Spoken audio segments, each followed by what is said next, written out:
हरे कृष्णा कृष्णा कृष्णा कृष्णा कृष्णा हरे हरे हरे हरे हरे हरे राम राम राम राम राम राम हरे हरे हरे हरे। হরে কৃষ্ণা। আশা করি সকলে ভালো আছেন, সুস্থ আছেন, ভজন আনন্দে আছেন। আমরা গতকালকে পানিহাটি চিরা দধি উৎসব, সব চিরা দধি, আম কাঁঠাল সব খেয়ে আশা করি ভালো আছে। অনেকে বলছে বেশি আম কাঁঠাল বা চিরা দধি খেয়ে নিলে আবার নাকি একটু হজমে একটু কিছু কেমন করছে। যাই হোক, আশা করি সবাই আনন্দে কাটিয়েছেন। আমরা গত পরশুদিন রবিবার পানিহাটি জিরা দধি সম্বন্ধে শ্রবণ করলাম। তো আজকে আমাদের একটা স্পেশাল টক শো। আজকে সানডে না, কিন্তু তারপরও আজকে একটা special talk show, special event, special episode নিয়ে এলাম আপনাদের জন্য। সেই মায়াপুর ধাম থেকে আমাদের স্টুডিওতে আজকে উপস্থিত আছেন পরম পূজনীয় শ্রী শ্রীমদ ভক্তি বিজয় ভাগবত স্বামী মহারাজ, আমাদের টক শোর প্রাণ, টক শোর মূল চালিকা শক্তি। তো মহারাজকে অনুরোধ করব আজকের এই স্পেশাল ইভেন্টটা কেন, কি বিষয়, সেই টপিকটা উদ্বোধন করতে এবং আমাদের আজকের যারা বিশেষ অতিথিবর্গ আছেন তাদেরকে একটু আপনাদের সাথে পরিচয় করিয়ে দিতে। আসলে আবার করোনা ধেয়ে আসছে, শোনা যাচ্ছে এই করোনা করোনা। আবার আমি তো বলি করোনা নয়, করুণা। করুণা। আর সেটার সঙ্গে মিলে যাচ্ছে এই ভগবান আবার যাবেন কোয়ারেন্টাইনে। ভগবানের কোয়ারেন্টাইন কাল থেকে শুরু হবে, কিন্তু ভগবান প্রতি বছর কোয়ারেন্টাইনে যান। আর আমাদের জন্য 2 বছর সুযোগ দিয়েছিলেন, অনেকে সুযোগ পেয়েছেন, অনেকে সুযোগটাকে ছুঁয়েননি। না, যাব না। কোয়ারেন্টাইন মানে 14 দিন, জ্বর হলেই 14 দিন কোয়ারেন্টাইনে। ভগবান কালকেই কোয়ারেন্টাইনে মানে জ্বর লীলা করে, স্নান টান করে জ্বর লীলা করে ঢুকে যাবেন কোয়ারেন্টাইন। তার একটা ঐতিহাসিক প্রাচুর্যতা, সেই সঙ্গে আমাদের এর দর্শনটা কি, এর ভিতরে কি রহস্য রয়েছে, ব্যাপার বিষয়গুলো। তারপর অনেকের বাড়িতে জগন্নাথ আছেন, এই 15 দিন কি করবেন? মন্দিরে জগন্নাথ, বন্ধ হয়ে যাবেন দরজা, আপনি কি করবেন? প্রত্যেকের সুবিধা এই টক শোটা কাজে লাগবে, যার জন্য আমাদের রয়েছে আজকের সেই আলোচনা। যদিও রোববারটা পড়েছে পরে, তা আজকে করে দিছে, সামনে রোববার আপনাদের বিশ্রাম দিয়ে দেবো। তো এটা জেনে রাখবেন, জগন্নাথ আছেন, জগন্নাথের ছবি আছে, ছবিতেও একই নিয়ম পালন হবে কি না, বিভিন্ন বিষয় নিয়ে আলোচনা করব। আমাদের সঙ্গে আছেন আজকে আমাদের শ্রীপাদ শান্ত গৌরাঙ্গ প্রভু, উনি আমাদের টকশোতে অনেকবার এসেছেন, বিদগ্ধ আলোচক। শুধু তাই না, আমাদের মায়াপুরে রাজাপুরে যে জগন্নাথ মন্দির রয়েছেন, তারও এই পূজা বিধানের একজন কর্মকর্তা। সম্প্রতি অনেক ব্যস্ততার মধ্যে জগন্নাথের রথযাত্রার একটা বিশাল প্রস্তুতি পর্ব চলছে, তার ভিতরেও আমি বললাম আপনার এই আলোচনার মধ্যেই এটা থাকছে, আপনি আসেন। তো উনি এসেছেন, শান্ত গৌরাঙ্গ, আমি স্বাগতম জানাই আমাদের স্টুডিওতে। আমাদের আছেন তবে শান্ত গৌরাঙ্গ প্রভুর মায়াপুরে এলে ওনাকে পাবেন, একে তো টক শো শুনে রাখেন। উনি মায়াপুরের আমাদের যে একটা বিশেষ বিভাগ, কি বলে, ভিআইপি কাল্টিভেশন, ভিআইপি কাল্টিভেশন, যত আমাদের সরকারি উচ্চপদস্থ কর্মচারী মায়াপুরে ভিজিট করেন, উনি তার দায়িত্বে রয়েছেন। তাদের কি বলা যায়, তাদের দেখভাল করা, তাদেরকে সুন্দরভাবে আতিথ্য প্রদান করা, সেটার বিষয় রয়েছেন। আর সঙ্গে আছেন আমাদের বসুদেব পুত্র প্রভু, শ্রীপাদ বসুদেব পুত্র দাস ব্রহ্মচারী প্রভু। তিনি নিজে অনেকগুলো বই সংকলনও করেছেন এবং প্রায় 3 যুগ ধরে মায়াপুরে তিনি হচ্ছেন আমাদের যত নতুন ভক্ত এসে আশ্রমে জয়েন করবেন তার একজন সুদক্ষ ট্রেনার, প্রশিক্ষক প্রশিক্ষক প্রশিক্ষক। প্রশিক্ষক। তো আমাদের মধ্যে বহু লোকই ওনার হাতে তৈরি, যারা আশ্রম জীবন অতিবাহিত করছেন, ব্রহ্মচারী জীবন, তো তাদের অনেককেই উনি একদম হাতে ধরে শেখানোর মতো সবাইকে শিখিয়ে পড়িয়ে 24 ঘন্টা তাদের সঙ্গে তাদেরকে ভালো করে আশ্রমের উপযুক্ত করে গড়ে তোলেন। পারমার্থিক শিক্ষা, সেই সঙ্গে জাগতিকভাবে লোকের সঙ্গে মেলামেশা, লোকের সঙ্গে আচার আচরণ, সব দিক দিয়ে অত্যন্ত সুনিপুণভাবে প্রশিক্ষক দেন। তা আমাদের বসুধরাম রঞ্জন প্রভুকে আমরা আমাদের স্টুডিওতে সুস্বাগতম জানাই। তো আমি অনুরোধ করছি আমাদের পদ্মমুখনিমাই প্রভু, যিনি আমাদের এই অনুষ্ঠান পরিচালনা করেন, আপনাকেও সুস্বাগতম জানাই, কৃতজ্ঞতা জানাই। আপনার ব্যস্ত জীবনের মধ্যেও এই আমাদের টক শোতে, প্রতিটি টক শোতে আপনার উপস্থাপনা, আপনার পরিচালনা সম্মানযোগ্য। তো আমি অনুরোধ করছি আমাদের আজকের আলোচনা শুরু হোক। ধন্যবাদ মহারাজ, আপনার অনুপ্রেরণায়, আপনার অধ্যক্ষতায় আমরা ভগবানের সেবায় প্রচারে আছি। তো আজকে একটা বিশেষ একটা মানে এটা একটা সবার মধ্যেই একটা ব্যাপার, যে একদল লোক আছে তারা বলছে ভগবান নেই, ভগবান বলতে কিছু নেই। আরেক দল লোক আছে বলছে ভগবান আছেন কিন্তু তার কোনো রূপ নেই, আকার নেই। আবার আরেক দল লোক আছে না, ভগবান আছেন, রূপও আছেন, আকারও আছেন, হৃদয়ে পরমাত্মা রূপেই আছেন খালি। আরেকজন লোক বলছে না, ভগবান একজন ব্যক্তি রূপে আছেন। হ্যাঁ, তবে এই যে এক ধরনের যে বৈষ্ণবেরা তারা কি বলছেন, ভগবান ব্যক্তি রূপে তো আছেন, বিগ্রহ রূপে আসেন, তার নাকি আবার জ্বরও হয়। তিনি আবার জ্বর হয়ে যায়, অসুখ হয়ে যান, তাকে আবার ওই পাচন খাওয়ানো হয়, এই কি বললে মেডিসিন খাওয়ানো হয় তাকে। এটা আবার কেমন কথা? গা গরমও হয়, শরীর গরম হয়ে যায়, শরীর গরমও হয়ে যায়, মানে এমন একটা অবস্থা। তো এটা কেমন করে হয়, কি হয়?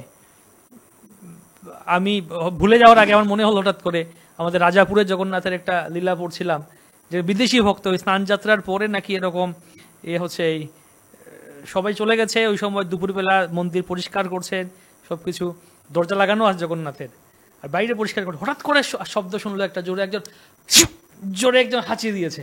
বলে কি ব্যাপার, খেয়ে হাঁচিয়ে দিল? ভেতরে তো কেউ নেই, পূজারি চলে গেছে। কান পেতে শুনলো, আবার জোরে হাঁচিয়ে শুনলো। ঠান্ডায় জগন্নাথ একদম সাথে সাথে সর্দি এসে হাঁচিয়ে দিয়ে দিয়েছেন। তো এটা আবার কেমন হয়? তো সেই কথাগুলি আজকে আমরা শুনবো। আর যখন ভগবানের জ্বর হলো, তো মহাপ্রভু কি করেছিলেন, মহাপ্রভু কোথায় গেছিলেন, সেই কথাগুলিও শুনবো আমরা। তো আমরা আমাদের বিশেষ অতিথিবর্গকে আজকে স্বাগতম জানাচ্ছি এবং অনুরোধ করব যে আমাদের এই যে রহস্য, এই সংশয়টা যদি এটার সদুত্তর প্রদান করুন, খোলাসা করুন যে আসলে ভগবানের কি বা ভগবানের কিভাবে জ্বর হতে পারে, কি হয় আসলে ওখানে। তো সেবা শান্ত গৌরাঙ্গ প্রভুকে অনুরোধ করছি। আমি প্রথমে ওকে এখানে উপস্থিত আমাদের পূজ্য হিজ হোলিনেস ভক্তি বিজয় ভাগবত স্বামী মহারাজ, উনি সারা বিশ্বে এখন একজন খুব পপুলার ব্যক্তি, যিনি চৈতন্য মহাপ্রভুর একজন প্রধান সেনাপতি হিসাবে আমাদের সঙ্গে রয়েছেন। তো ওনার চরণকমলে আমি আমার ভক্তিপূর্ণ শ্রদ্ধাপূর্ণ দণ্ডবত প্রণতি জ্ঞাপন করছি এবং এখানে উপস্থিত আপনাদের সকলের চরণে আমি আমার শ্রদ্ধাপূর্ণ প্রণতি নিবেদন করে আজকে এই স্নানযাত্রা সম্বন্ধে যদিও আমার কোনো ব্যক্তিগত কোনো জ্ঞান বা শ্রদ্ধা, কোনো ভক্তি নেই, সাধুগুরু বৈষ্ণবের শ্রীমুখ থেকে এবং শাস্ত্র অধ্যয়ন করে যতটুকু অর্জন করতে পেরেছি ততটুকু বলার চেষ্টা করব। যদিও এটা একটা সময়, একটা প্রাবন্ধী আছে, এটা নির্দিষ্ট সময়ের মধ্যে শেষ করতে হবে। তো আমি একটি ছোট্ট বলি এর কারণ কি। প্রথমত আপনারা শ্রীমদ্ ভাগবত প্রথম স্কন্ধের অষ্টম অধ্যায়ে কুন্তি দেবী বলছেন যে নমস্যে পুরুষম তোয়াদ্যম ঈশ্বরম প্রকৃতে পরম। ঈশ্বর হচ্ছে প্রকৃতে পরে। প্রকৃতে পরে কথার অর্থ হচ্ছে এই জড়জাগতিক, এই প্রাকৃত জগতের পরে, মানে উপরে, অর্থাৎ এই প্রাকৃত গুণ ভগবানকে কখনো স্পর্শ করতে পারে না। উনি হচ্ছেন অপ্রাকৃত, অর্থাৎ প্রাকৃত বস্তু দিয়ে অপ্রাকৃত বস্তুকে স্পর্শ করা যায় না, ওনাকে দর্শন করা যায় না। অপ্রাকৃত বস্তুকে দর্শন করার জন্য বা স্পর্শ করার জন্য বা অনুভূত করার জন্য আমাদেরকে অপ্রাকৃত গুণ অর্জন করতে হবে। তো আমাদের দৃষ্টিভঙ্গিতে ভগবান জগন্নাথ তিনি জ্বর লীলা, আমাদের যে আমাদের মানুষের যে জ্বর হয় বা অন্যান্য পশু পক্ষীর যে জ্বর হয়, সেরকম ভগবানের জ্বর হতে পারে, এটা আমাদের দৃষ্টিভঙ্গির বাইরে, আমরা কখনো এটা চিন্তা করতে পারি না। কারণ আমরা ভাবতে পারি, ফিলোসফিক্যালি আমরা চিন্তা করতে, ভগবান যদি প্রাকৃত জগতের ওপরে, তাহলে তার কি করে জ্বর হতে পারে। কিন্তু শাস্ত্র বর্ণনা করছে যে প্রথমে তো স্নান ভগবানের, তারপর জ্বর। শাস্ত্র বর্ণনা করছে যে কেবলমাত্র ভগবানের ভক্ত যারা, শুদ্ধ ভক্ত যারা, যারা খুব প্রিয় বা যারা ভগবানের, বিশেষ করে জগন্নাথের যে দ্বৈতাপতি পুরাণে বর্ণনা করা আছে, যেমন সত্যযুগে অ্যাকচুয়ালি যখন সত্যযুগে কোনো বিগ্রহ ছিল না, কিন্তু সেই সময় একটি মাত্র বিগ্রহ এই ধরাধামে অবস্থান করতেন, সেটা হচ্ছে নীলমাধব। এবং সেই নীলমাধবের সবথেকে কাছের এবং খুব প্রিয় যিনি ছিলেন, তিনি হচ্ছেন শবররাজ। এই শবরাজদেরকেই অ্যাকচুয়ালি দ্বৈতাপতি বলা হয়। আর দ্বৈতা কথার অর্থ হচ্ছে যিনি জগন্নাথের খুব অত্যন্ত প্রিয়, তিনি হচ্ছেন দ্বৈতাপতি বা শবরাজ। পরবর্তীকালে এই জগন্নাথ দেব যখন এই যে স্নান যাত্রার পরে যে জ্বর হয়, এই জ্বরের সময় অ্যাকচুয়ালি সারা বছর কি হয়, জগন্নাথের সঙ্গে দ্বৈতাপতিরা থাকে এবং অন্যান্য পাণ্ডা তার ভক্তরা সেখানে তার সঙ্গে থাকেন। কিন্তু এই 15 দিন শাস্ত্র বর্ণনা করছে, এই 15 দিন তিনি জ্বর লীলা করেন শুধুমাত্র তার এই প্রিয় দ্বৈতাপতিদের সঙ্গে সঙ্গ প্রদান করার জন্য এবং তাদের সঙ্গ অর্জন করার জন্য। এটা শাস্ত্র বর্ণনা করছে। তো এই 15 দিন তিনি অনবসরকাল, যেটা মহারাজ বলছিলেন কোয়ারেন্টাইন, আমাদের যেমন লকডাউন পিরিয়ডে আমরা একটা কোয়ারেন্টাইন শব্দ শুনেছিলাম, কোয়ারেন্টাইন মানে হচ্ছে ভগবানের অনবসরকাল। এই সময় ভগবান কাউকে দর্শন দেন না, তিনি পর্দার আড়ালে থাকেন, কিন্তু তিনি জ্বর লীলা করার সাথে সাথে তার প্রধান উদ্দেশ্য হচ্ছে তার প্রিয় ভক্তের সঙ্গ করা। এটা হচ্ছে তার প্রধান কারণ এই জ্বর লীলা। আরও অনেক কারণ আছে, কিন্তু তার একটা প্রধান কারণ আমি বর্ণনা করলাম। Thank you. বাহ, ভগবানের প্রিয় ভক্ত দ্বৈতাপতি আবার শবররাজ, এটা একটা বিশেষ ভগবানের ভক্তের সাথে একটা আদান প্রদান, যে শবর যারা আছে, নিচুকুল ব্রাহ্মণ না, তারাও ভগবানের কত প্রয়োজন, ভগবান যে সবার জন্য সেটা আমরা দেখতে পাই।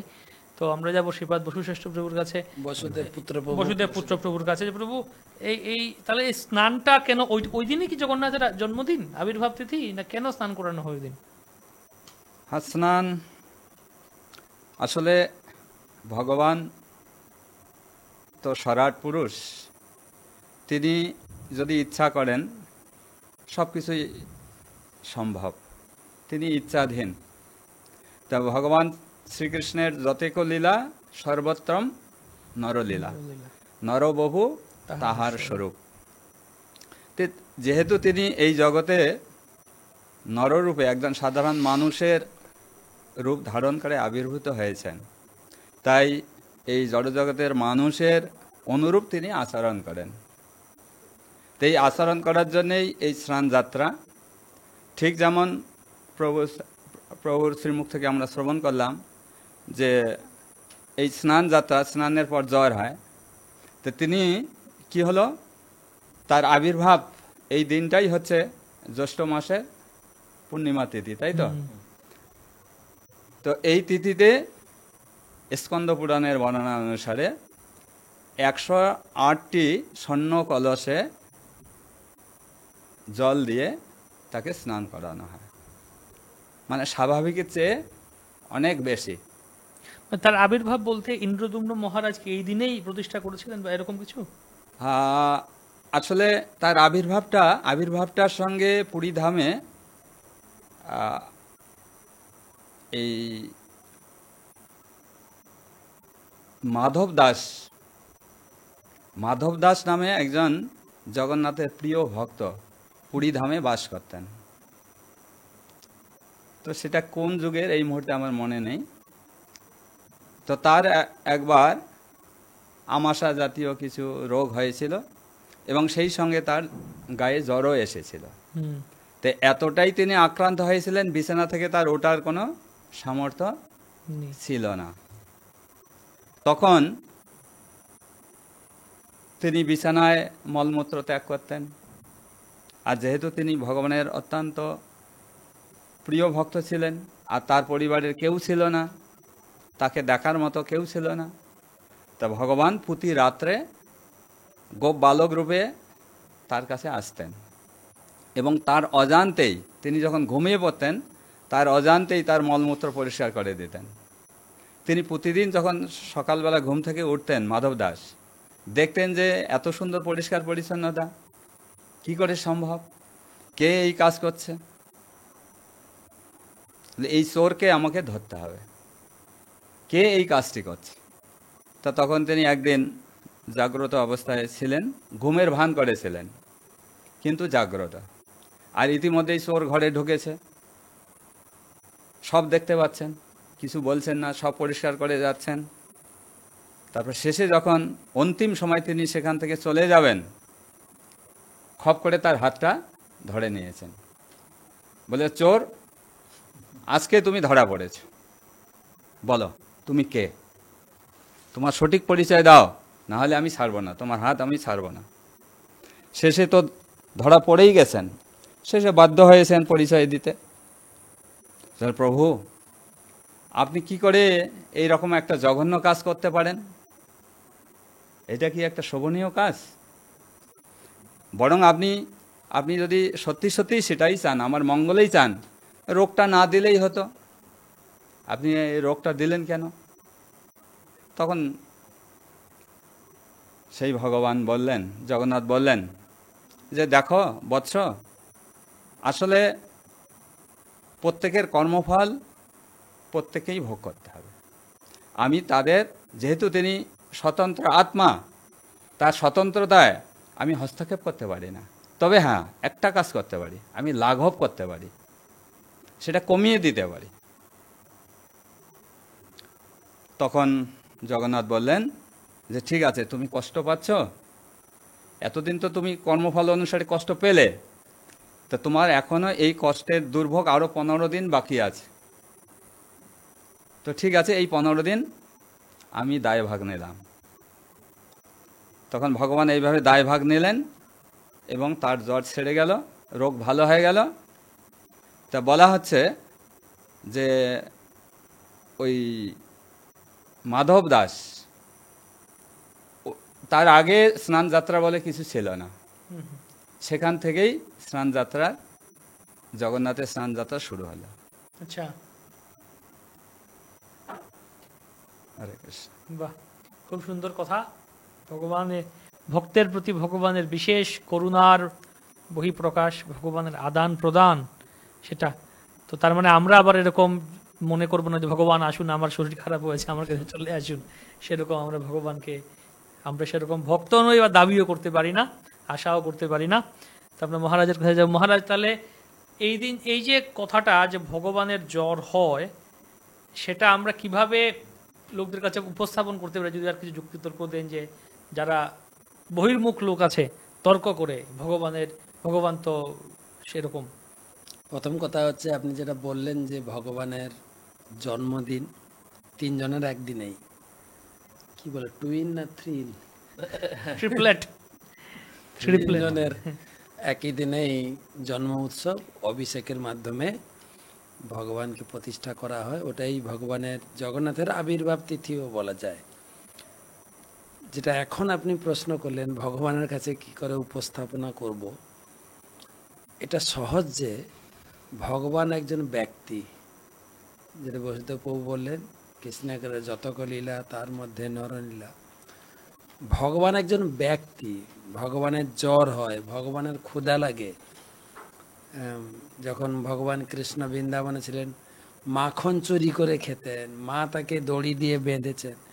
এসব লীলার মাধ্যমে বোঝা যায় যে ভগবান একজন ব্যক্তি, আমার ক্ষুধা লাগে, ওনারও ক্ষুধা লাগে, যেন আমি ওই রকমই ওনাকে সেবা করি। আমি যেন মূর্তি বা ওই রকম কোনো না, ভগবান আমার বাড়িতে আছেন, তার আবির্ভাব তিথি এবং তার সকাল দুপুর রাত্রে ভোগ রাগ সব কিছু সঠিকভাবে যেন করা হয়। আর সেই জন্য বেশি জল ঘাঁটলে ঠান্ডা লেগে যায় না, জ্বর এসে যায় না বেশি।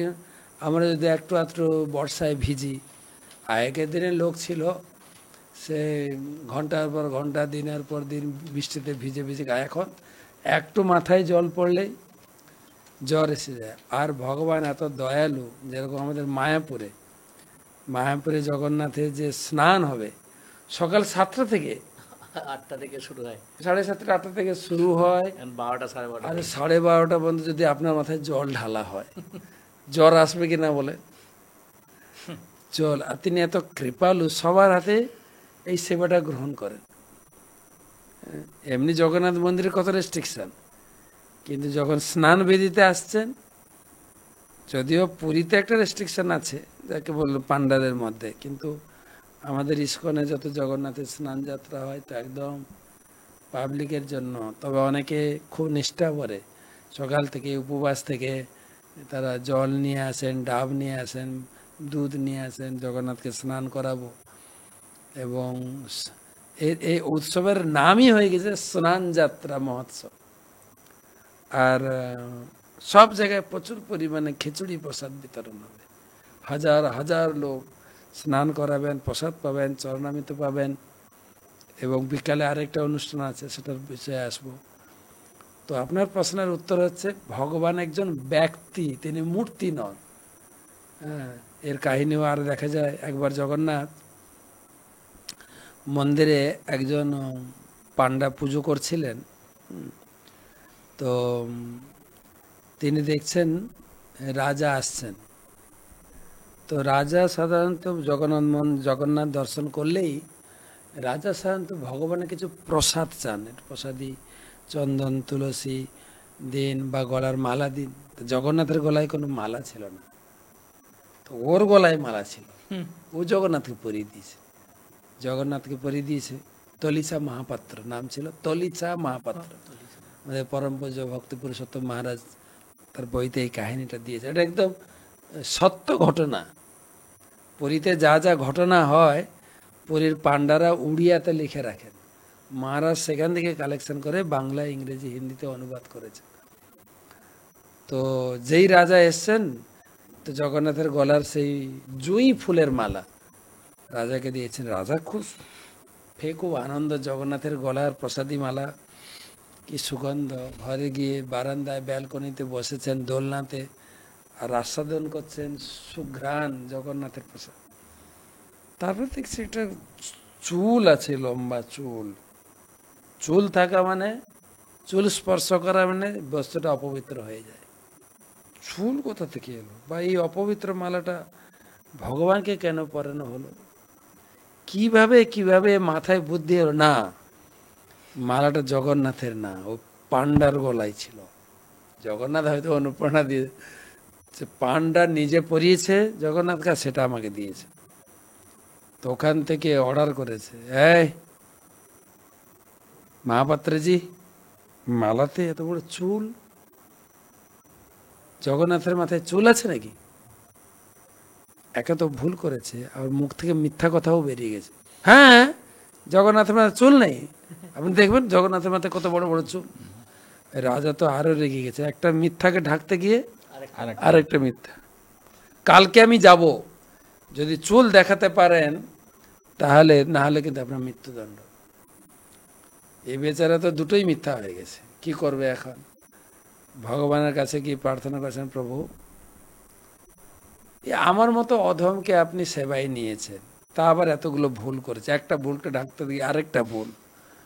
ঠিক আছে, আমি ভুল করেছি আপনার কাছে, আপনি আমাকে শাস্তি দিন, কিন্তু আমি ব্রাহ্মণ, ক্ষত্রিয় শাস্তি দেবে এটা মেনে নেওয়া যাবে না, এটা একটা অবমাননা সমাজে। তার থেকে আমি গলা কি বলে সুইসাইড করব, কি বলে জহর বিষ এনে রেখেছে, রাত্রে বিষ খাবে, কিছু যদি আপনি ব্যবস্থা না করেন আমি আত্মহত্যা করব। জগন্নাথ সে ব্রাহ্মণ আত্মহত্যা করবো, তার পাপ আমার গায়ে লাগবে, আমার জন্য আত্মহত্যা। তখন জগন্নাথ তার স্বপ্নে আসছেন, মহাপাত্র আপনি যা বলেছেন, তুমি যা বলেছ যে আমার মাথায় চুল আছে তো, জানো না? হ্যাঁ, যখন বৃন্দাবন লীলায় গোচারণ করতে যেতাম, মা কত সুন্দর চুল বেঁধে দিত, চুলে শৃঙ্গার করতেন, সুগন্ধি তেল চড়াতেন। হ্যাঁ, আচ্ছা আমার মাথায় যদি চুল না থাকে, তোমার মাথায় চুল কোত্থেকে এলো? তোমার জন্ম তো আমার থেকে। আর এ তো খুব খুশি হয়ে গেছে, বা সমস্যার সমাধান হয়ে গেছে। সকালে গিয়ে আবার চিন্তা করছে, দেখি আগে কথাটা ঠিক কিনা। দেখছেন জগন্নাথের চুল এখান থেকে একদম সিংহাসন পর্যন্ত ছড়িয়ে গেছেন, বড় বড় চুল। ও তো আরো খুশি। তখন রাজা এসছেন, কই কথা দেখান, জগন্নাথের মাথায় চুল হয়েছে। বলছে, আমি দেখাবো কেন, আপনি গিয়ে দেখুন, ও তো সাহস আছে, আপনি গিয়ে দেখুন। ও দেখে গিয়ে সত্যি জগন্নাথের মাথায় চুল। তখন ও আরো রেগে গেছে রাজা, কেন বলেন তো? আরেকটা মিথ্যা, মাথায় ফলস চুল লাগিয়েছে। হ্যাঁ, তখন ও দু একটা চুল ধরে টান দিয়েছে, যেই টান দিয়েছে না, চুল উঠে গিয়ে ওখান থেকে রক্ত ঝরঝর করে পড়ে। আর এটা দেখে রাজা তো একদম ফেন্ড, অজ্ঞান হয়ে গেছে, মূর্ছিত হয়ে গেছে। তো তখন তাকে মূর্ছা ভাঙানো হলো। তখন জগন্নাথ বলেন, দেখো আমার মাথায় চুল নেই, কিন্তু যেহেতু ব্রাহ্মণের মুখ থেকে বেরিয়েছে সে কথা সত্য। অর্থাৎ আমি বুঝাতে চাইছি, ভগবান একজন ব্যক্তি, তার জ্বর হয়, তিনি জ্বরের জন্য তার বিশ্রাম।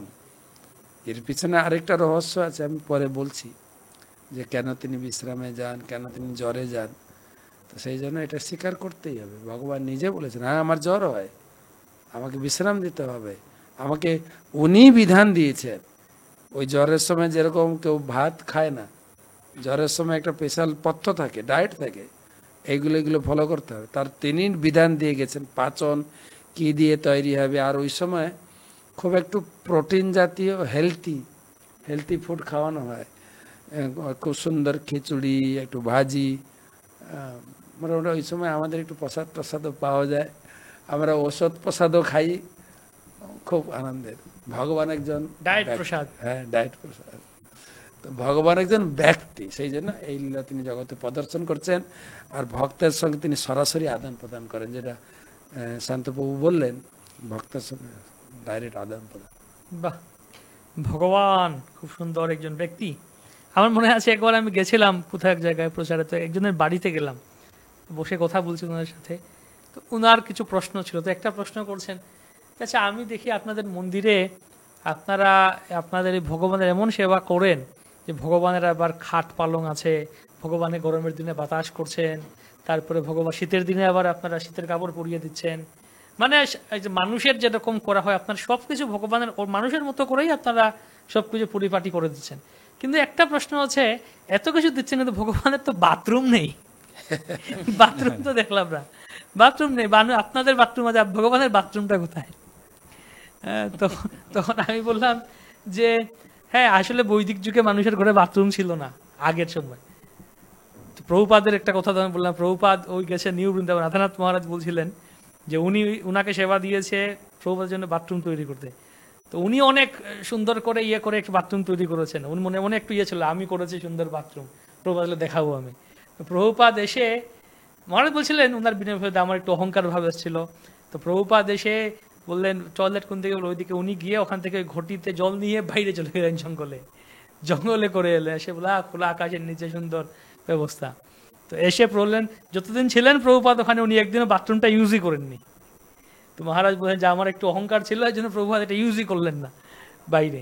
তো আগেকার যেটা বলা হতো, মানুষ ঘরে খেত আর বাথরুম ছিল বাইরে, আর এখন মানুষ বাইরে খায় আর বাথরুম থেকে ঘরে, এই সে উল্টো ব্যাপার। তো যাই হোক, সেটা আমি শুনেছি আমাদের রাধা গোবিন্দ মহারাজ বলতেন, স্বর্গেও বাথরুম নেই, কেবল তারা ঘি গ্রহণ করেন যেটা শরীরের সঙ্গে মিশে যান, যেটা বাথরুমটা আমাদের জন্য। তো সেটা একটা। তো যাই হোক, স্নান যাত্রার দিনে আমরা দেখতে পাই ভগবানের এরকম অদ্ভুত লীলা হয়।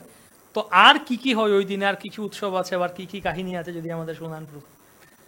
স্নানের পরে কি হয়? স্নান যাত্রা, প্রথমে তো স্নান বেদিতে জগন্নাথ বলদেব সুভদ্রা মহারানীকে নিয়ে যাওয়ার আগে মন্দিরের বেদি থেকে, সিংহাসন থেকে পহণ্ড বিজয় করে স্নান বেদিতে নিয়ে যাওয়া হয়।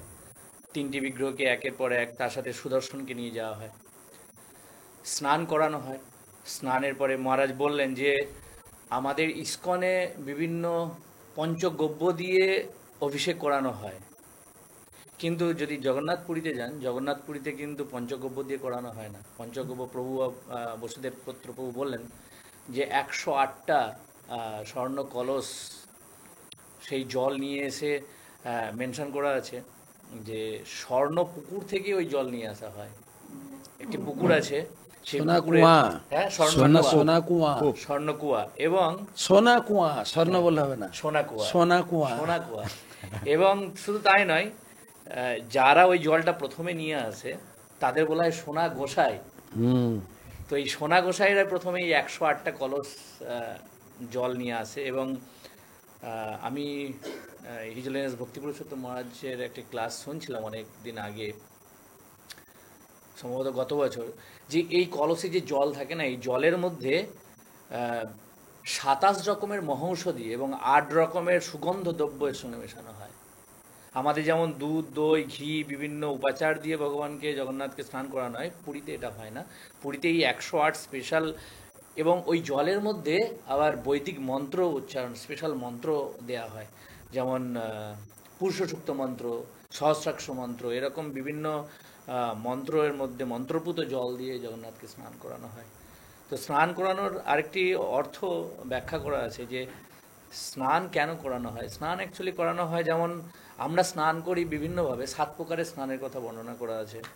মানসিকভাবে স্নান, মন্ত্রপুত স্নান, আমরা যেমন বলি না ওম অপবিত্র পবিত্র বা, এইভাবে আমরা স্নান করতে পারি। তারপরে রয়েছে আগ্নেয় স্নান, আমরা যে যজ্ঞকুণ্ড থেকে যদি অ্যাশ ছাই আমরা শরীরে মেখে নিই, সেটাও একটা পবিত্র হওয়ার একটা পদ্ধতি, স্নান করার পদ্ধতি। তারপরে তারপরে হচ্ছে ভৌম স্নান আছে। ভৌম স্নান হচ্ছে বিভিন্ন যে তীর্থ আছে তার তীর্থের মাটি যদি আমরা গায়ে মেখে নিই, সেটা এক প্রকার স্নান। তারপরে হচ্ছে আপনার দিব্য স্নান আছে, সূর্যের যে পবিত্র রশ্মি, সেই রশ্মিতে আমরা দাঁড়িয়ে যদি স্নান গ্রহণ করি, সেটাকে বলা হয় দিব্য স্নান।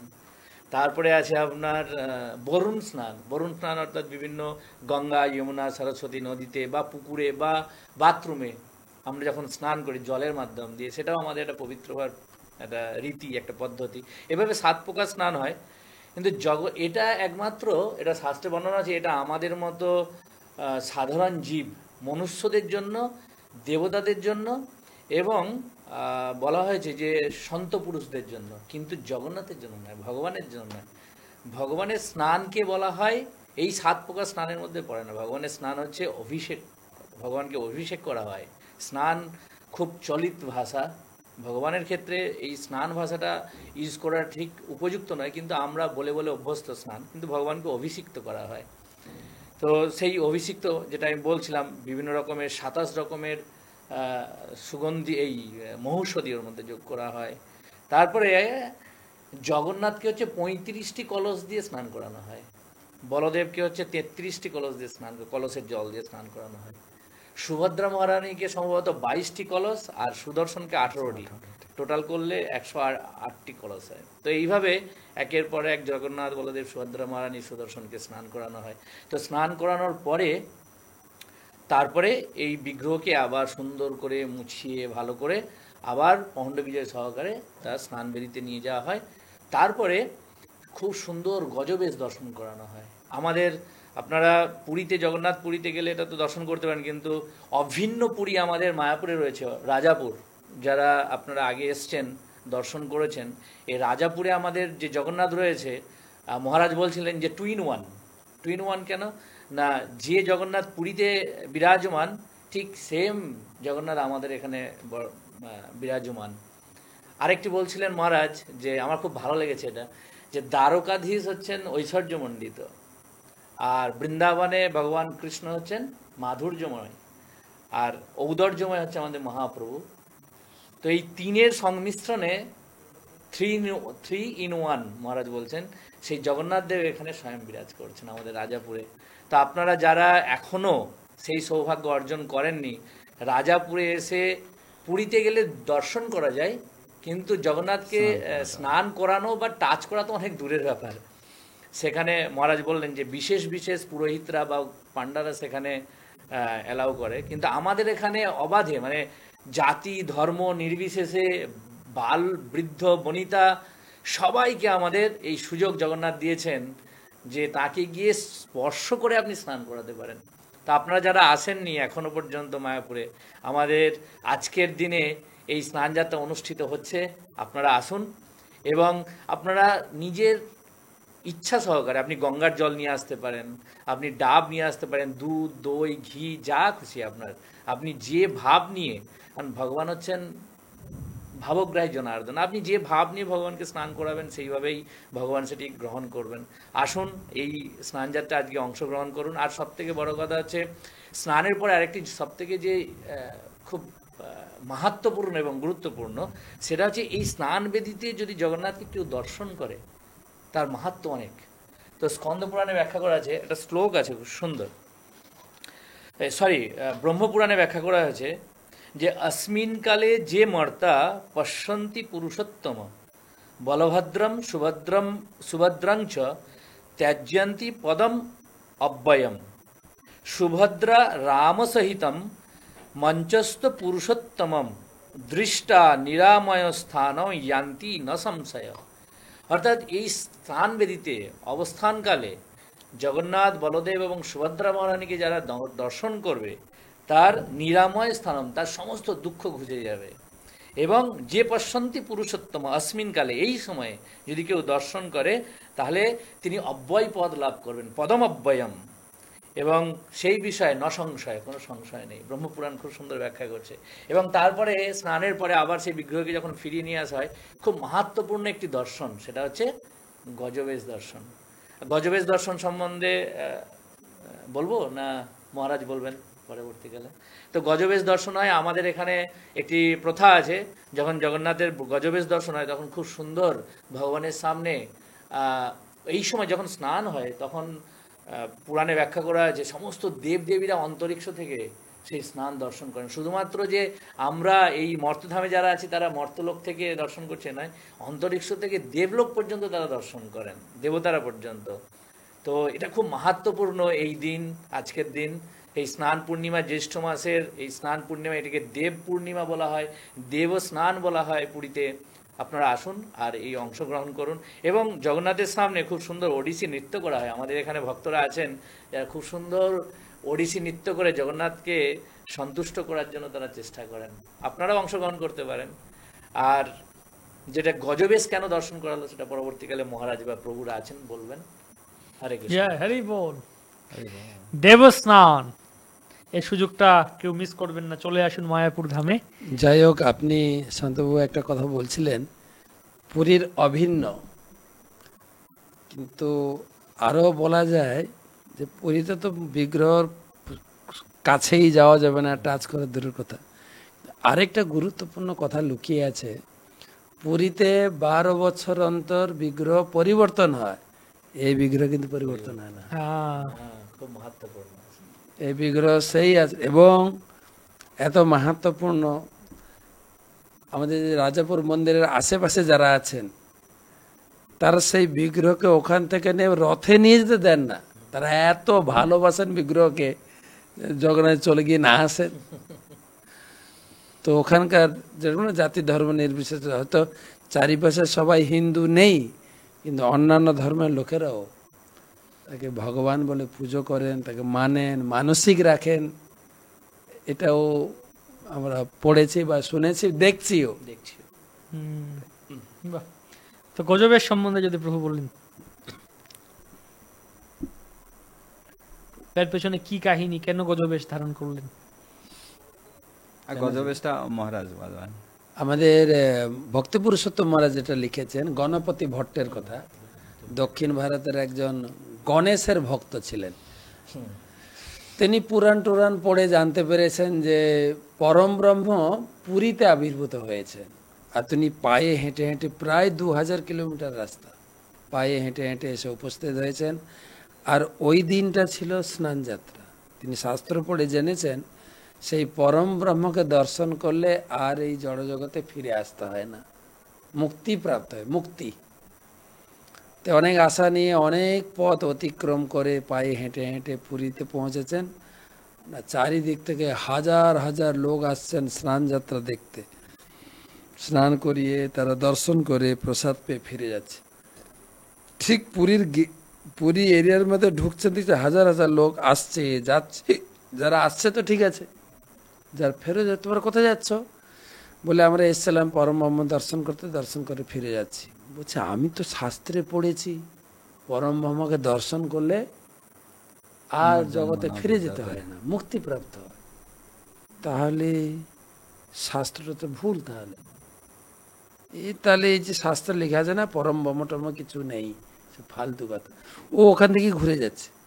জগন্নাথ এক ব্রাহ্মণ পাঠিয়েছে, বলছে না না ওকে ফেরত নিয়ে আসো, তাকে বুঝাও। জগন্নাথ হচ্ছেন কল্পতরু, যে যা প্রার্থনা করে। লোকে এসছে জগন্নাথকে দর্শন করে, সে প্রার্থনা করেছে আমি ঘরে গিয়ে সুখে শান্তিতে পরিবার সুখে থাকবো, তার মনোবাসনা সে ফিরে যাচ্ছে। এসছেন গণপতি ভট্ট, একদম জগন্নাথের সামনে গেছেন, দেখেন স্নান মণ্ডপে বড় বড় চোখ বলা 3 জন বিগ্রহ স্নান হচ্ছে। ও তো গণেশের ভক্ত, ওর ভগবান হচ্ছেন হাতি সুর গজানন। দেখছে না, বলে ই আবার কেমন ভগবান? না, এখানে সে হাতির সুর নাই, আমার গণেশ ভগবান নেই। না না, আবার মন খারাপ করে ফিরে যায়। তখন ভগবান নিজে ব্রাহ্মণের বেদকে বুঝাচ্ছেন, আসো আসো তুমি দেখো তোমার ঠাকুর এখানেই আছে। তখন ভগবান নিজেকে গণেশের রূপ ধারণ করে তাকে দর্শন দিয়ে তাকে সন্তুষ্ট করেছিলেন। সেই প্রথা অনুযায়ী শুধু পুরীতে না, এই স্নান যাত্রা অনুষ্ঠান কালকে আগামীকাল যেখানে যেখানে জগন্নাথ আছে, বিশেষ করে আমাদের যেখানে যেখানে ইস্কনের মন্দির আছে, সব জায়গায় স্নান মহোৎসব বড় আড়ম্বর করে অনুষ্ঠিত হয়। তারপরে সব মন্দিরে এই গজবেশ হবেই, গজবেশ দর্শন করবেন। আর অত্যন্ত অভূতপূর্ব এবং খুব আনন্দপূর্ণ দর্শন। সেই গজবেশ দর্শন করে মানে কি বলা যায়, মনে হয় না মাঝে মাঝে মনে হয় কালকে একাদশী যখন খেতে বসে যে পরিবেশন করে বা যে খায়, যে পরিবেশন করে বলে কালকে একাদশী কিন্তু আজকে একটু বেশি ভাত খেয়ে নাও। আবার যে খাচ্ছে ও বলে কালকে একাদশী আছে না, আর একটু দেন না ভাত। ঠিক সেরকম পরের দিন থেকে 14 দিন ভগবান দর্শন দেবেন না। সেই যে একটা চিন্তা 14 দিন ভগবানকে দর্শন পাবো না, সেই গজবেশ দর্শন করার জন্য প্রচন্ড ভিড় হয় প্রত্যেকটা মন্দিরে, বিশেষ করে পুরীতে এতটাই ভিড় হয় অনেক দুর্ঘটনা ঘটে,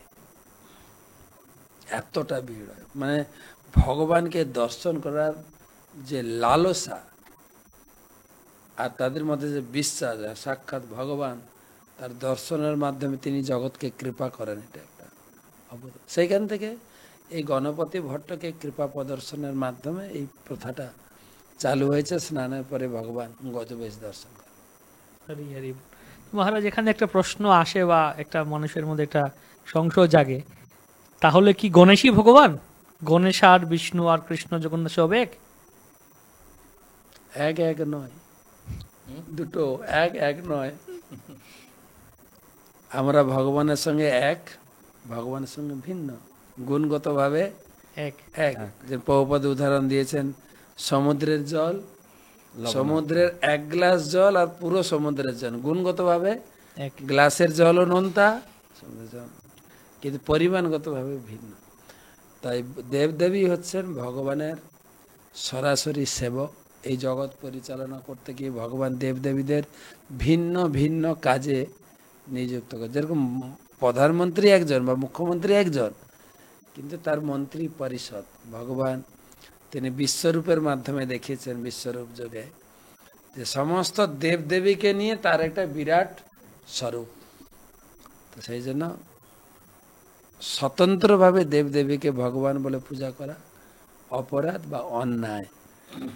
গণপতি ভগবান না, যেহেতু সে গণপতিকে উপর তার এত বিশ্বাস, সেই হিসেবে ভগবান গণেশ হতে পারেন, কিন্তু গণেশ ভগবান হতে পারবে।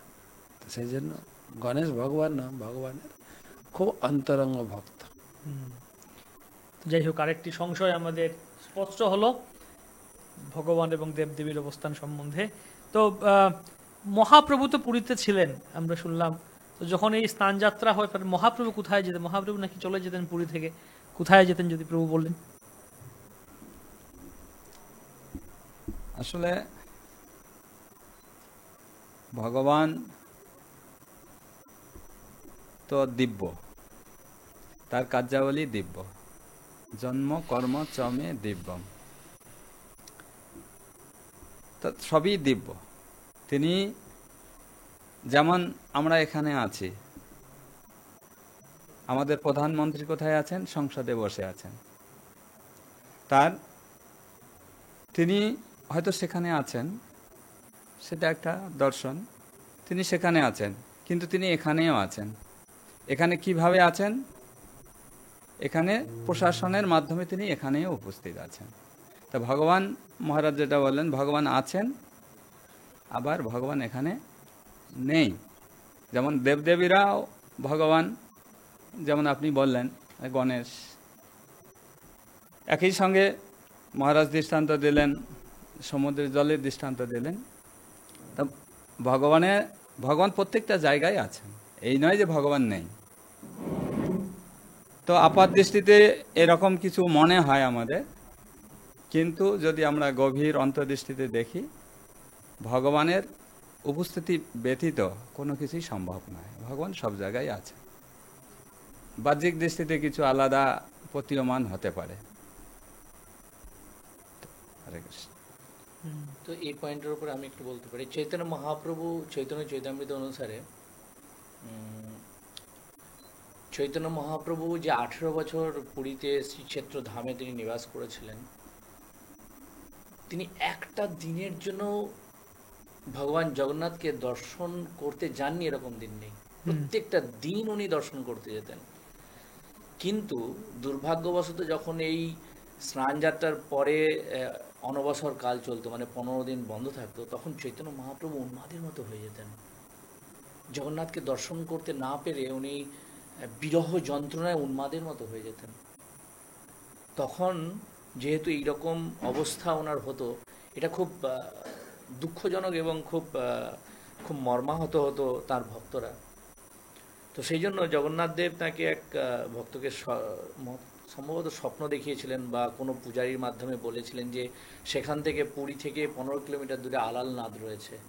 তো এই 14 দিন বা 15 দিন তিনি জগন্নাথের পরিবর্তে যদি আলালনাথ দর্শন করেন, তো সেই আলালনাথের দর্শন করা এবং জগন্নাথের দর্শন করা একই। তো সেই জন্য চৈতন্য মহাপ্রভু ওই 15 দিন পুরীতে না থেকে 15 কিলোমিটার দূরে আলালনাথের দর্শন করতেন। আলালনাথ আলালনাথ বলতে কি বোঝায় যদি একটু বলতে? আলালনাথ সম্বন্ধে আমার বিশেষ কিছু ধারণা নেই। আমি মহারাজকে অনুরোধ করব যে আলালনাথ সম্বন্ধে ওনার কিছু বক্তব্য দিতে। এটাও এই লীলার সঙ্গে যুক্ত, কারণ আলালনাথ আমি দর্শন করিনি কোনোদিন এখনো পর্যন্ত। আলালনাথ বলতে দক্ষিণ ভারতের ওরকম একজন ভক্ত ছিলেন, সেও শুনেছেন যে ভগবান পরম ব্রহ্ম পুরীতে আবির্ভূত হয়েছে। অনেক আশা নিয়ে অনেক পথ অতিক্রম করে তিনি পুরীতে এসেছেন। তো আর পুরীতে এসে দেখে জগন্নাথের গেট বন্ধ, এই অনবসর কাল। তখন এই অত্যন্ত আকুল ভরে বলছে পান্ডাকে, গেট খুলো, আমি ভগবান দর্শন করতে যাব। বলছে ভগবান তো এখন অনবসর কাল, তিনি কাউকে দর্শন দেবেন না, তার জ্বর হয়েছে। এই জ্বর কথাটা শুনে ওর ভিতরে ভিতরে একটা গ্লানি, জ্বর, ভগবান আবার জ্বর হয়, কি ফালতু কথা বলছো, দরজা খুলো আমি যাবো। বোঝায় পান্ডারাও কঠোর, যদি ভগবানকে দর্শন করতে হয় তোমাকে 15 দিন ওয়েট করতে। 15 দিন কি ফালতু কথা বলছো, ভগবান আবার জ্বর হয়? জ্বরটার কিছু না, পরম আমার আবার জ্বর হয় নাকি? বলছে দেখো, তোমার ভগবানের জ্বর হয় না হয়, আমাদের ভগবানের জ্বর হয়। 15 দিন ওয়েট করতে হবে তোমাকে যদি জগন্নাথ দর্শন করতে চাও। বলছে 15 দিন, 15 ঘন্টা নয়, 15 সেকেন্ডও আমি ওয়েট করতে পারবো না। আর বলতে তো পান্ডারা তো একদম কারোর প্রতি দয়া টয় না, হাঁটা এখান থেকে। ও বেচারা দুঃখ ভাড়া তাদের একটা আশা নিয়ে এসেছিল ভগবানকে দর্শন। ভগবানের যখন দর্শন হলো না, তাহলে এই জীবন রেখে লাভ কি? আমি সমুদ্রে বিসর্জন করে দেব। তো ওখান থেকে দক্ষিণ দিকে, মন্দির থেকে দক্ষিণ দিকে সমুদ্র, আমি যাব। আর খুব উদ্বেগ ভারাক্রান্ত ভগবানের বিরহে আমি সমুদ্রে প্রাণ ত্যাগ করব। চলছেন সমুদ্রে, ওখান থেকে কত 1-1.5 কিলোমিটার। আর তখন তো জঙ্গল ছিল, রাস্তা ছিল না, ঝাউ বাগান ছিল। যাচ্ছে এদিকে ভগবানের উদ্বেগ হয়ে গেছে, আরে আমার দর্শন না পেয়ে বেচারা আত্মহত্যা করতে যাচ্ছে। ভগবান তখন হনুমানকে পাঠিয়েছে, তুমি যাও বুঝাও সত্যি আমার জ্বর হয়েছে, তুমি 15টা দিন অপেক্ষা করো। আর সে বিশাল হনুমান জঙ্গলের ভিতরে যাচ্ছে, তার যে আওয়াজ, তখন ওর সামনে গিয়ে দাঁড়িয়েছে, এই ভগবান আমাকে পাঠিয়েছেন, ভগবানের সত্যিকারে জ্বর হয়েছে, তুমি আমাকে দর্শন করতে এসছো, 15 দিন অপেক্ষা করো। 15 দিন? ভগবানকে এখন দর্শন দেবেন? বলছে না, 15 দিন তাহলে হাঁটো, আমি যা করতে যাচ্ছি আমাকে করতে দাও। এই যে পান্ডার সঙ্গে কথা বলছিল না, কথা বলতে বলতে দিক ভুলে গেছে। যাওয়ার কথা দক্ষিণ দিকে, হাঁটা শুরু করেছে পশ্চিম দিকে। হাঁটতে হাঁটতে 19 কিলোমিটার 20 কিলোমিটার চলে গেছে, সমুদ্র আর আসছে না, সমুদ্র কোথায় পাবে? তখন তার আরো তীব্র বিরহ যাচ্ছে, কই ভগবান, কোথায় আমি প্রাণ বিসর্জন করব। করতে করতে ভগবান আর নিজেকে মানে লুকিয়ে রাখতে পারেন, ভগবান তার সামনে চতুর্ভুজ মূর্তিতে প্রকাশিত হয়েছে। তো সে আলোয়ারের সামনে আবির্ভূত হয়েছিল, আলোয়ার নাথ, সেই জন্য কথা বলতে বলতে আলালনাথ হয়েছে।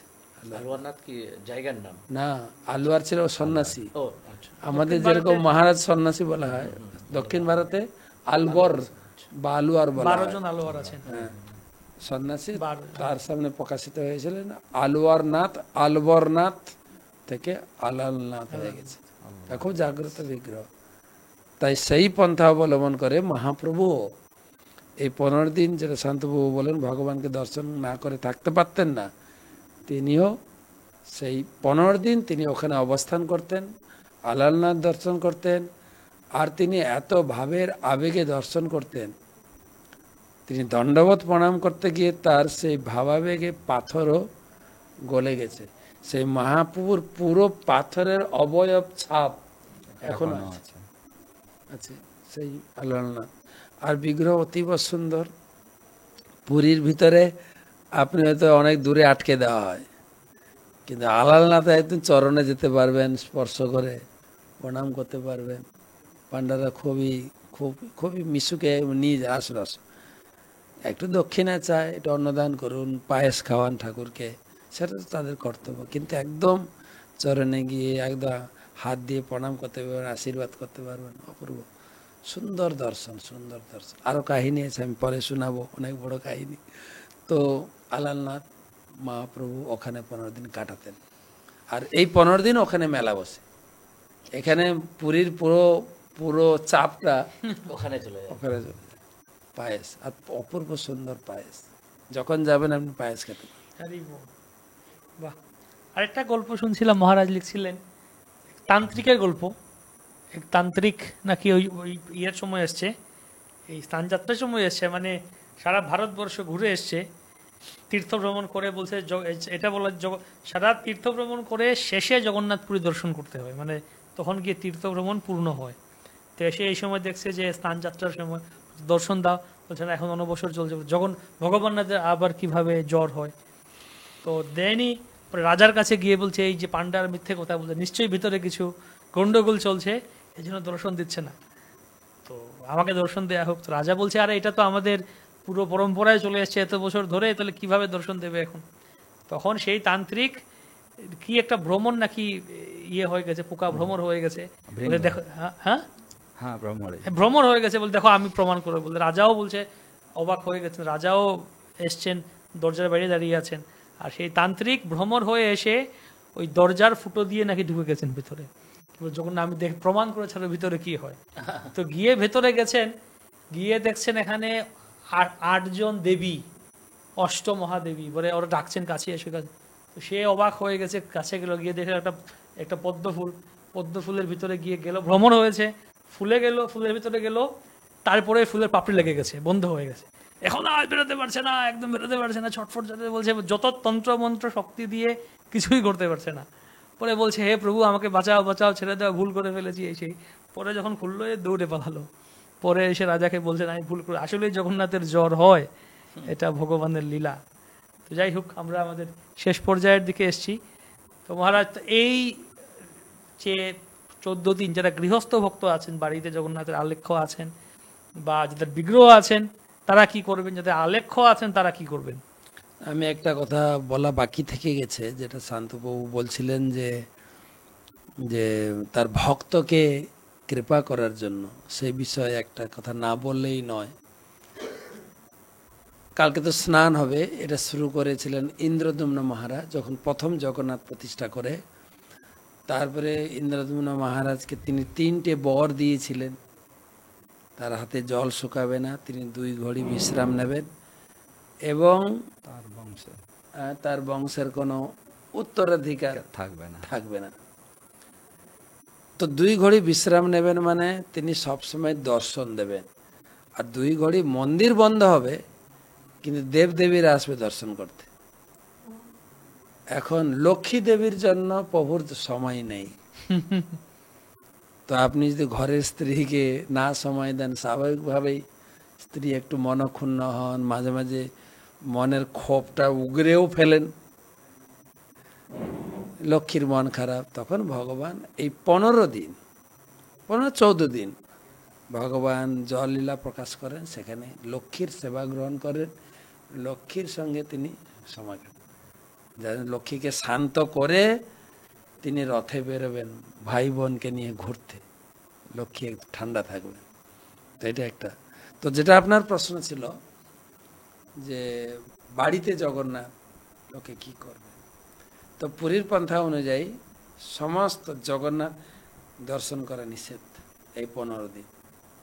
পান্ডারা বলেন যে জগন্নাথ রত্ন সিংহাসনে দর্শন করলে যা ফল, জগন্নাথ যখন গুন্ডিতাতে যাবেন, রত্ন সিংহাসনে সারা বছর মিলে 10,000 বছরে দর্শন করে যে পুণ্য পাবেন, গুন্ডিচা মন্দিরে একবার দর্শন করলে সেই ফল পাবেন। ঠিক আছে, গুন্ডিচা দর্শন। আবার নাকি দিনের থেকে রাত্রে আবার রাত্রে দর্শন বেশি। কিন্তু এই অনবসরকাল মানে স্নান যাত্রার পর দিন থেকে রথযাত্রা আগের দিন পর্যন্ত এই অনবসরকাল, যেটা শান্তবাবু বলেন ভগবান পর্দার আড়ালে চলে যান, এই সময় যদি কেউ ঢোকে দর্শন করে তার পাপ হবে। সেই জন্য সব আপনার অল্টারে যদি চিত্রপট থাকে কাপড় ঢাকা দিয়ে দেবেন। জগন্নাথের তো যদি মূর্তি থাকে তো পর্দা বন্ধ, কিন্তু পর্দা বন্ধ কাপড় ঢাকা দেওয়া মানে এই নয় যে আপনি সেবা বন্ধ করবেন। একজন পূজারী দর্শন করতে পারবে, যে লক্ষ্মী দেবীর অনুগামী হয়ে সে ভগবানকে স্নান করাবেন, শৃঙ্গার করবেন, ভোগ লাগাবেন, শয়ন দেবেন, জাগরণ করাবেন, একজন পূজারী দেখতে পাবে। ঠিক যতবার ভোগ লাগানোর কথা ভোগ লাগবে, সব কিছু করবে। শুধু পাবলিক দর্শন নিষেধ। এটা হয় না। ধরুন আপনি আপনার স্ত্রীকে নিয়ে প্রাইভেট রুমে আছেন, যে সে ঢুকতে পারবে বলুন তো? কেউ যদি ঢুকে যায় আপনি রাগ করবেন কিনা? তুমি কেন এসছো? ঠিক ভগবানের এরকম, আমি আছি লক্ষ্মীর সঙ্গে, ওই সময় ঢোকা মানে তোমার পাপ, দর্শন করা পাপ। সেই জন্য যার যেখানে জগন্নাথ যেখানে অল্টারে আছে আপনি স্নান করান, বা যেখানে পাশাপাশি ইস্কন মন্দিরের স্নান যাত্রা হচ্ছে জগন্নাথকে নিয়ে যান, সেখানে স্নান করান, স্নান করে আসবে। তারপরে জগন্নাথকে পর্দা বন্ধ করে পাচন, এবং পাচন কিভাবে তৈরি হয় আমাকে জিজ্ঞেস করবেন না, আমি ওটা জানিও না। যারা পূজারী তারা জানেন ডায়েটিং, পাশাপাশি যেখানে জগন্নাথ মন্দির আছে জেনেন। ঠিক আছে, এখনো বলতে গেলে একদিন সময়, কালকে সারাদিন আছে, জেনে নেন। আর কালকে তো স্নানে কেটে যাবে, পাচন মনে হয় পরশু দিন থেকে খাবার, আমার ডিটেল জানা নাই ওটা। তো পাচন ভোগ লাগাবেন, আর কি কি রেসিপি আছে কি বলে ডায়েট, সেইগুলো ভোগ লাগাবেন। তাহলে এইটা একটা আনন্দ উৎসব, এটা মানে জগন্নাথের একটা অভূতপূর্ব লীলা, কি বলা যায়, আনন্দপূর্ণ লীলা। আমি দেখছিলাম মহারাজ লিখছিলেন ওখানে যে ভারতে অনেক মন্দির আছে, দক্ষিণ ভারতে, উত্তর ভারতে, এই অযোধ্যা, কাঞ্চি, মথুরা বা কেদারনাথ, সব জায়গায় বিভিন্ন মন্দির আছে। কিন্তু হ্যাঁ, ভগবান সবার জন্যই উন্মুক্ত, ভগবান সবার জন্য, জাতি ধর্ম নির্বিশেষে। কিন্তু তারপরও সব মন্দিরগুলিতে ব্রাহ্মণেরাই পূজা করে, ব্রাহ্মণ ছাড়া অন্য কেউ পূজা করেন না। জগন্নাথ পুরীতেও তাই, ব্রাহ্মণেরাই পাণ্ডা, তারাই পূজা করেন সারা বছর। কিন্তু এই 15 দিন কেবলমাত্র ওই দৈতাপতি যারা সবর তারা এসে বিশেষ সেবা করে। তো এটা আমি যখন শুনে এটা ভাবছিলাম যে আমাদের যেরকম একজন ব্যক্তি অফিসে যায়, কাজে যায়, ব্যবসায় যায়, এদিকে ছোটাছুটি করে, বিভিন্ন লোকের সাথে মিশে, বিভিন্ন লোকের সাথে কথা বলে, মিটিং করে, কিন্তু যখন শরীর খারাপ হয়ে গেছে বিছানায় শুয়ে, তখন কিন্তু বাইরের কেউ আসতে পারে না। সে মা থাকবেন বা স্ত্রী থাকবেন, মাথায় জলপট্টি লাগাবেন, বা মানে এটা বিশেষ সেবা। তার খুব ওই সময় তাকে এরকম তুলে, এরকম মাথা তুলে খাইয়ে দেন, ইয়ে করেন। মা থাকবেন, স্ত্রী থাকবেন, বোন, ওরা পরিবারের লোকেরাই থাকবেন, বাইরের কেউ আসতে পারবেন না, খুব কাছের লোকেরাই থাকেন, বাইরের কেউ এলাউড না ওই সময়। আমাদেরও তো কিভাবে জগন্নাথের যখন জ্বর হয় তখনই ওই সবরেরাই জগন্নাথ, মানে কত প্রিয় জগন্নাথের, ওই সময় ব্রাহ্মণেরা এলাউড না। তো এরকম প্রভু আমরা কোথায় পাবো, এমন দয়ালু।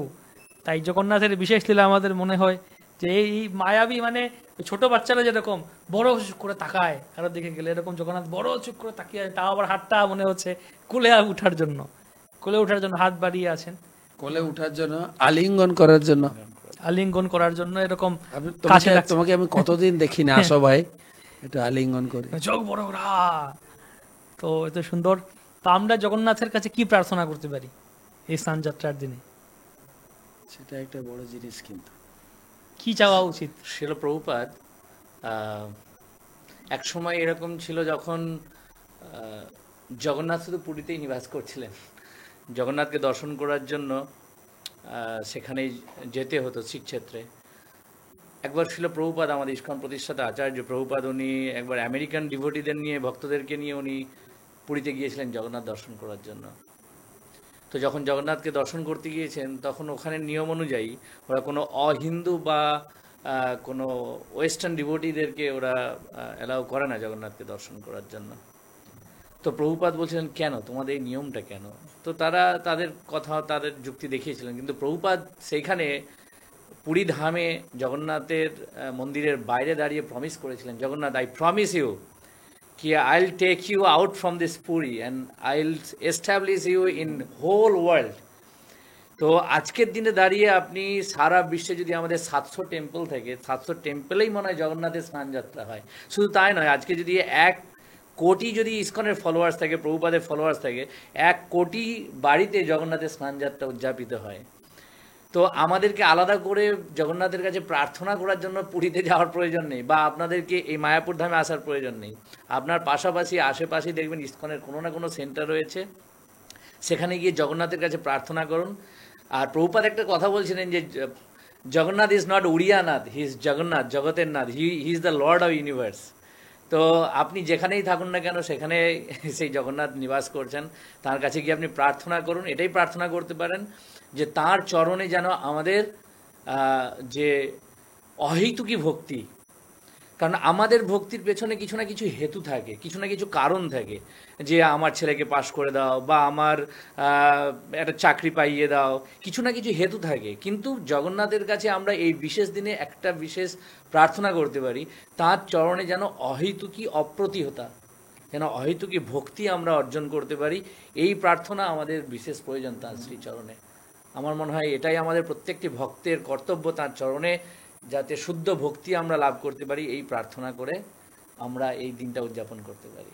হরি বল, হরি বল। মহাপ্রভু এই ধরনের প্রার্থনা করেছেন শিক্ষাষ্টকমে, ন ধনং ন জনং ন সুন্দরীং কবিতাং বা জগদীশ কাময়ে মম জন্মনি জন্মনীশ্বরে ভবতাৎ ভক্তি অহেতুকি। তাই অহেতুকি ভক্তি প্রভু বললেন।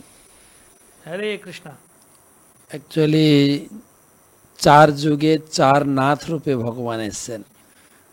সত্যযুগে বদ্রীনাথ, ত্রেতা যুগে রামনাথ, দাপর যুগে দ্বারকানাথ, কলিযুগে জগন্নাথ। অ্যাকচুয়ালি কলিযুগে আমাদের আরাধ্য বিগ্রহ হচ্ছেন জগন্নাথ। কলিযুগে ভগবান 3 রূপে স্বরূপে এসছেন। কলিকালের নাম রূপে কৃষ্ণ অবতার, কলিযুগের নাম হচ্ছেন ভগবানের অবতার সাক্ষাৎ। ভগবানের দ্বিতীয় অবতার হচ্ছে শব্দ ব্রহ্ম ভাগবত,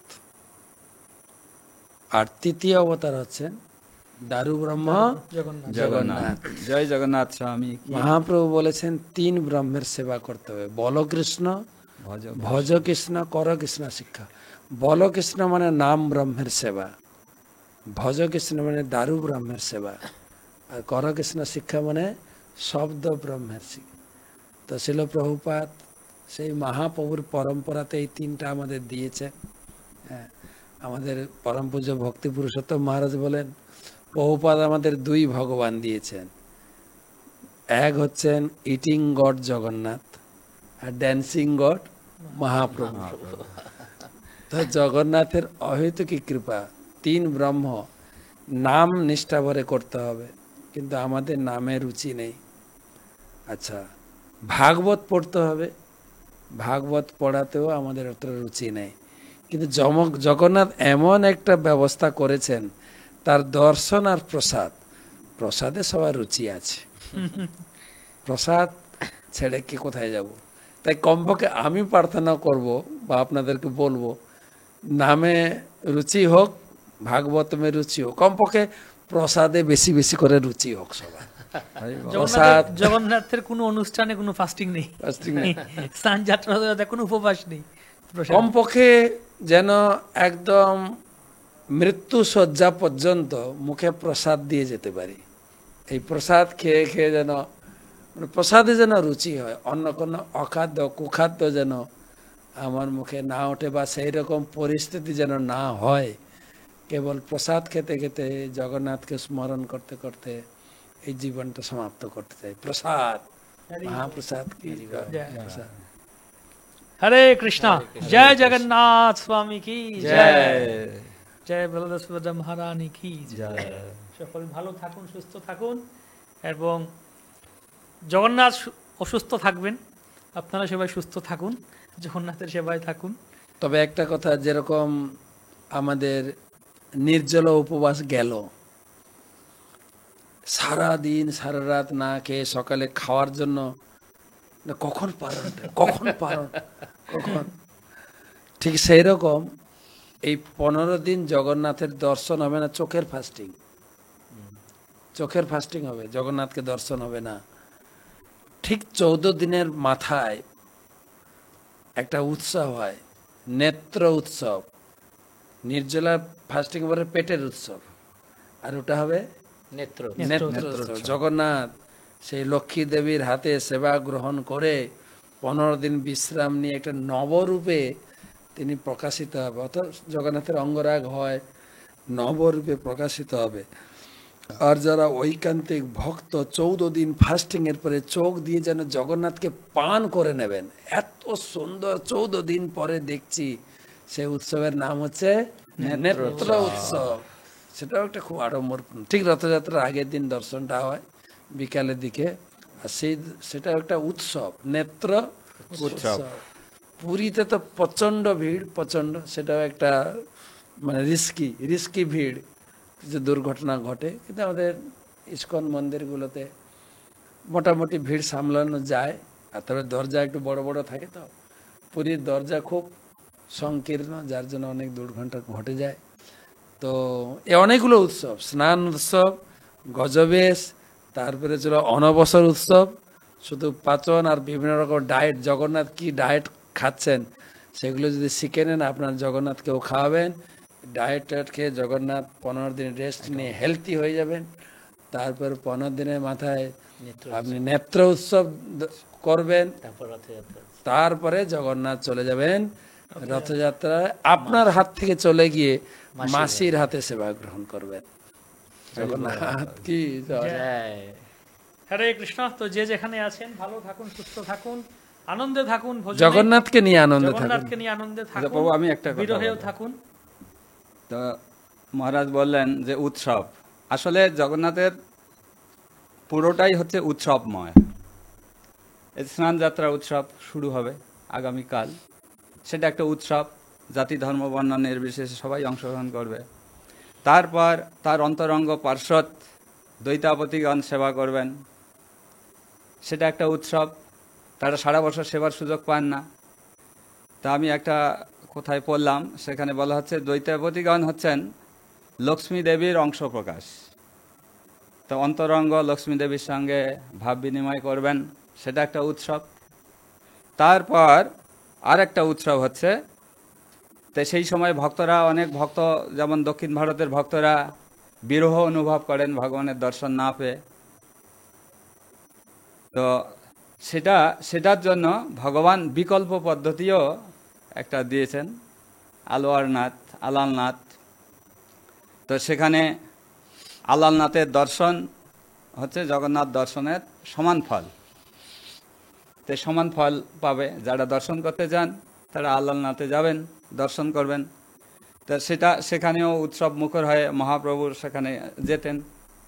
আমাদের ভক্তরাও সেই সময় যারা যান সেখানে যান, সেটা একটা।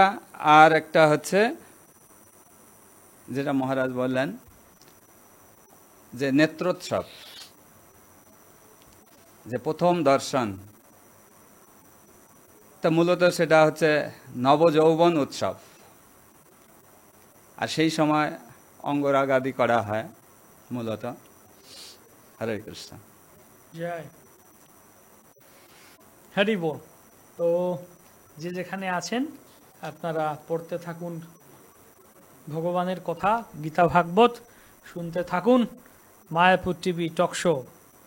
হরে কৃষ্ণ। হরি বল। জয় জগন্নাথ। জয় জয় জগন্নাথ। জগন্নাথ। জয় জগন্নাথ।